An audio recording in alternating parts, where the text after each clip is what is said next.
नमस्कार प्यारे दर्शकों, प्राचीन ज्ञान कहानी में आपका स्वागत है। दोस्तों, आज हम आपके लिए बहुत ही ज्ञानवर्धक कहानी लेकर आए हैं। कई बार हम जीवन में कुछ ऐसे कार्य कर देते हैं जिन पर हम विचार नहीं करते। बिना सोचे समझे हम जो कार्य करते हैं, फिर उनका परिणाम बुरा होता है। जब उसका परिणाम बुरा होता है तो हमें बड़ा दुख होता है। प्यारे दर्शकों, आज की यह कहानी आपको सीख देगी, आपके लिए ज्ञानवर्धक साबित होगी।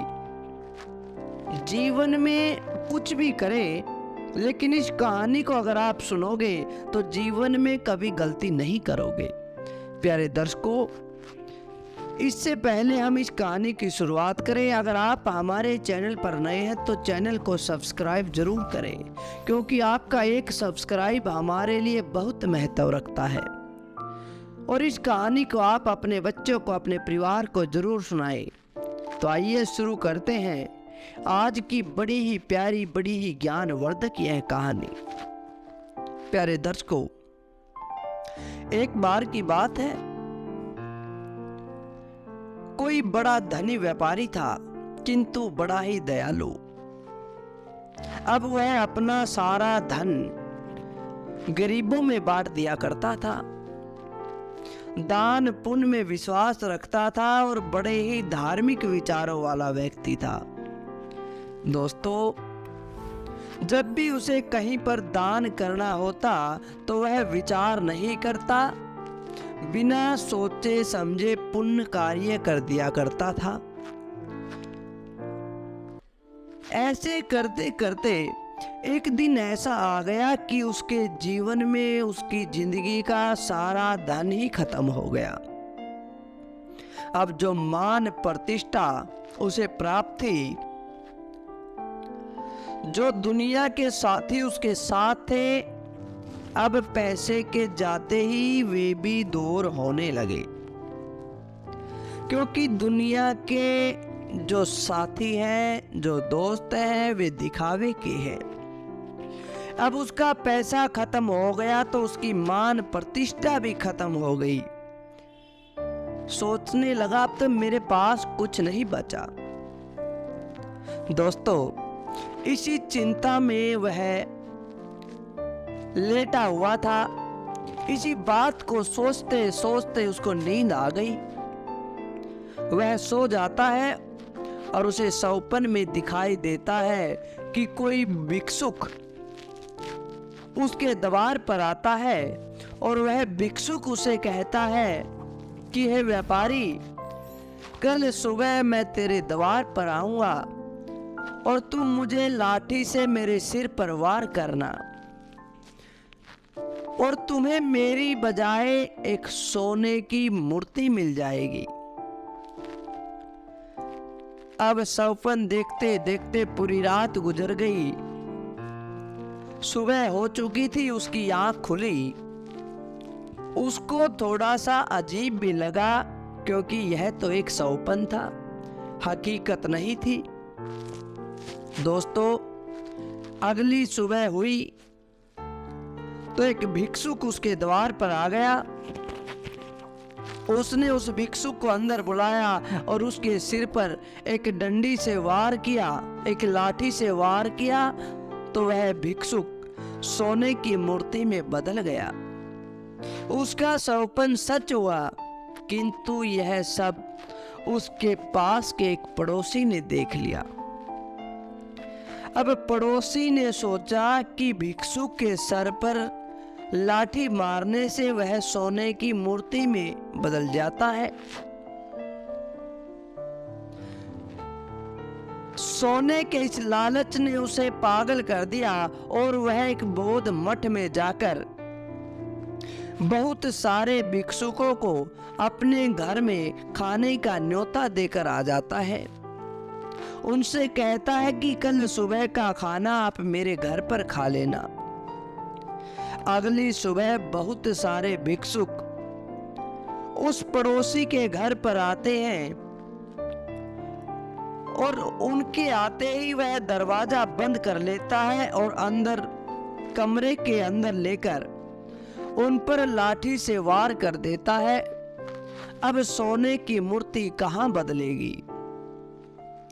यह तो उस व्यापारी के पुण्य कर्मों का फल था, किंतु उसके पड़ोसी ने जैसे लाठी से वार किया, वे भिक्षुक गुस्सा हो गए, उस पड़ोसी को ही पीट डाला। ऊपर से राजा के पास चले गए कि हमारा अपमान किया, हमें लाठी से मारना चाहा, हमारी जान लेनी चाहिए। राजा ने उस पड़ोसी को बुलाया और सारा मामला सुना।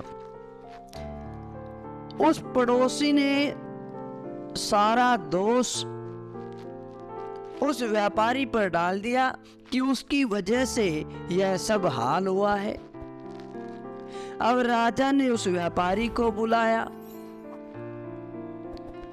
राजा ने कहा कि तुम्हारी वजह से इन भिक्षुकों की पिटाई हुई, इनका अपमान हुआ। वह व्यापारी कहने लगा कि राजन, इसमें मेरी क्या गलती है?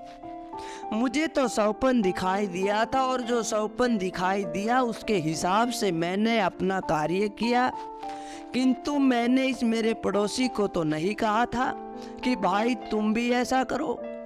अगर मैंने इससे कुछ कहा होता तो मेरी गलती होती। अब इसमें मेरी कोई गलती नहीं, क्योंकि इसने सिर्फ देखा देखी ही यह कार्य किया है।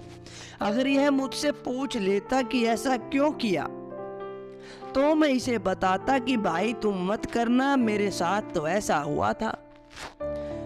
अब कुछ सोने के लालच में आकर इसने भी वैसा ही करना चाहा और अपने लालच का आज खुद अंजाम देख रहा है। अगर यह सोच विचार कर इस कार्य को करता तो ऐसी नौबत नहीं आती, किंतु अब इसका जो परिणाम इसे मिला है उसको भोगने के लिए, उस सजा को पाने के लिए इसे दुख हो रहा है। अगर इसका परिणाम यह पहले सोच कर रखता तो शायद ऐसा कार्य कभी नहीं करता। अब राजा भी इस बात से सहमत हो गया और राजा ने उस व्यापारी को तो आजाद कर दिया, किंतु उसके पड़ोसी को कई सालों तक जेल के अंदर डाल दिया। तो प्यारे दोस्तों, ऐसा ही होता है हमारे साथ भी। कई बार हम ऐसा कार्य कर देते हैं बिना सोचे समझे, बिना उसके परिणाम को जाने, किंतु जब उसका परिणाम सामने आता है तो हमें पछतावा होता है, हमें दुख होता है, किंतु फिर कोई फायदा नहीं। पछतावा करने से फिर कोई लाभ नहीं होने वाला। जीवन में कुछ भी कार्य करो, जब भी कुछ कार्य करो, इस बात को हमेशा याद में रखो कि इसका परिणाम क्या होने वाला है। जब भी आप किसी काम को करते हो, संत महापुरुष कहते हैं किसी काम को करने से पहले कुछ बातें ऐसी होती हैं उसे सोच लेना चाहिए। सबसे पहले कि यह कार्य क्यों कर रहा हूं, इसका परिणाम क्या होगा, यह परोपकार का कार्य है, हित का कार्य है, भलाई का कार्य है, या फिर दूसरों को दुख देने वाला, दूसरों को नुकसान देने वाला। अगर आप इन तीन बातों को हमेशा किसी काम को करने से पहले सोचोगे तो जीवन में कभी भी गलत कार्य करोगे ही नहीं। जीवन में कभी भी दुख तुम्हें प्राप्त नहीं होगा। हमें दुख क्यों मिलता है? क्योंकि हमारे कर्मों के कारण, हमारे कर्म ऐसे हैं जिनका फल हमें भोगना पड़ता है और उस फल को भोगने के लिए हमें दुख होता है। हमने वो गलत कर्म किए हैं। अब गलत कर्म कभी व्यक्ति करेगा नहीं तो उसे भला दुख कैसे होगा? जब तक आदमी कांटे नहीं बोएगा तो कांटे कहां से पैदा हो जाएंगे? तो प्यारे दोस्तों, आप अच्छी तरह से समझ गए होंगे। अपने बच्चों को भी समझा दे ताकि उनका भविष्य उज्जवल बन सके। तो प्यारे दर्शकों, यह थी आज की बड़ी ही ज्ञानवर्धक कहानी। अच्छी लगी तो लाइक करें, शेयर करें और कमेंट के द्वारा हमें ज़रूर बताएं। धन्यवाद दोस्तों।